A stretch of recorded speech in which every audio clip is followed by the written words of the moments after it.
মুক্তি পায়নি মিয়ানমারের আরাকান আর্মির হাতে আটক ১১ বাংলাদেশি জেলে। এমন ঘটনায় উদ্বিগ্ন পুরো দেশ। বিশেষ করে উদ্বেগ উৎকণ্ঠায় দিন পার করছেন জেলেদের পরিবার ও স্থানীয় জনগণ।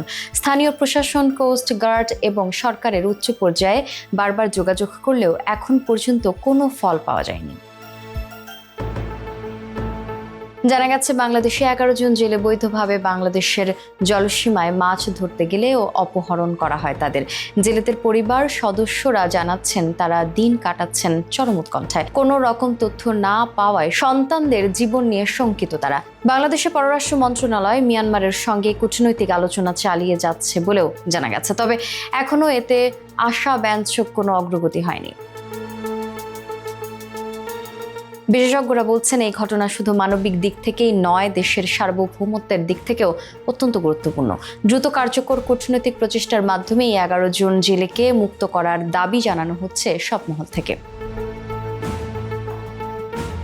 এর আগে ৮ এপ্রিল বেলা 11:30টার দিক সেন্ট মার্টিন দ্বীপের অদূরে মৌলভীর শিল এলাকা থেকে অস্ত্রের মুখে আরাকান আর্মি তাদের নিয়ে গেছে বলে তথ্য দিয়েছে প্রশাসন। গণমাধ্যমকে প্রশাসনের পক্ষ থেকে জানানো হয়, মাছ ধরার ট্রলার সহ জেলেদের ধরে নিয়ে যাওয়ার বিষয়টি শুনেছি।